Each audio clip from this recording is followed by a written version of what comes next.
Partons à présent à la rencontre d'un artiste qui aime le gigantisme. Jean-No, sculpteur installé à Avrainville, profite du confinement pour créer à plein régime. Alors pour l'instant, tout va bien. Sa crainte, elle est pour demain. Rencontre au cœur de son atelier signé Eric Molotov et Sébastien Roch. J'ai toujours voulu être sculpteur, mais l'assemblage de pièces d'acier, je le dois au sculpteur César. C'est vraiment pour moi un modèle, un maître. Avec ses réalisations monumentales en acier, Jean-No s'est fait une place dans le monde très fermé de la sculpture. Ses commanditaires sont pour moitié des industriels et pour moitié des particuliers. Son carnet de commandes est plein pour 2 ans. À la différence des artistes du spectacle vivant, le choc du confinement viendra dans quelques mois.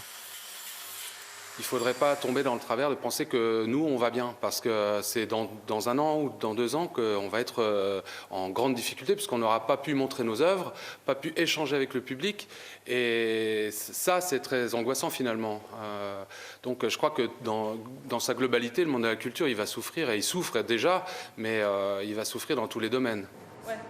Après des études de communication, Louisa a choisi le poste à souder comme mode d'expression. La jeune femme seconde Jean-No dans ses réalisations et apporte sa touche personnelle.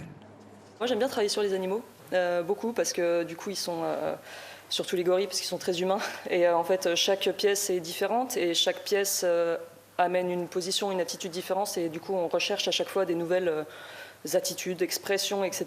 Et moi j'aime bien aller dans le fond du sujet, quoi. Aller vraiment aller chercher le petit détail qui va bien et qui fera que la pièce aura de la niaque, quoi. La sculpture est aussi une activité économique et au temps de la création devra succéder celui de la prospection.